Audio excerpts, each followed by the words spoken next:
सांगे कहाणी मोगरा गंधर्वाची. वसंतातल्या प्रसन्नांनी घालत मोगऱ्याचा पिंगा भ्रमर विचारी तयाला हा दैवी सुगंध कुणासाठी पाजरावा. आरक्त पातकळ्यांनी गंधाळून मोगरा उतरला, जीवन अर्पण केलेल्या त्या गंधर्वा समाजा. भ्रमर प्रश्नावला, कोण गंधर्व पुण्या लोकीचा, कोण गंधर्व पुण्या लोकीचा, तुझा आहे का ठावा ठिकाणा तयाचा. सुहास्य वदनी हसून मोकळा म्हणे भ्रमराला, ठाऊक नाही मज सखा माझ्या पुण्या लोकीचा, तरी अनुराग असे तो माझ्या मनाचा.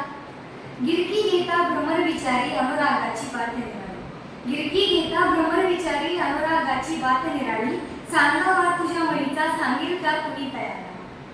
डोलावून मान मोगरा बोलला, भ्राता पवन असता पाठीशी, भ्रांत कशाला हवी मजला. पोपटी पर्णलेऊन लाजून मोगरा फुलला, मंद झुळकेने पवनाच्या संदेश द्यायचा गंधर्वाला मिळाला. आता मोगऱ्याचा संदेश तर गंधर्वाला मिळालाय, मग आता गंधर्व काय म्हणतो ते पाहू.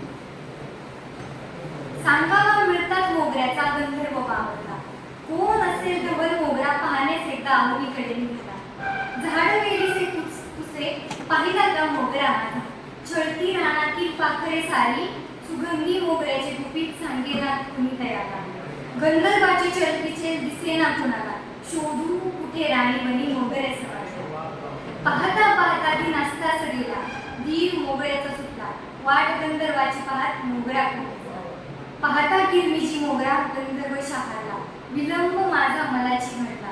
विलाप गंधर्वाचा आसवंती मागला, अश्रूंची बरसात झाली, शोक त्याचा वनदेवीस पहावेला. अश्रूंची बरसात झाली, शोक त्याचा वनदेवीस पहावेला. जादूच्या छडीतून नवीन मोगरा गंधर्वा, जादूच्या छडीतून नवीन मोगरा गंधर्वा. मोगरा गंधर्वाची क्षणभंगूर कहाणी काळाच्या काचेत वनदेवीने कैद करता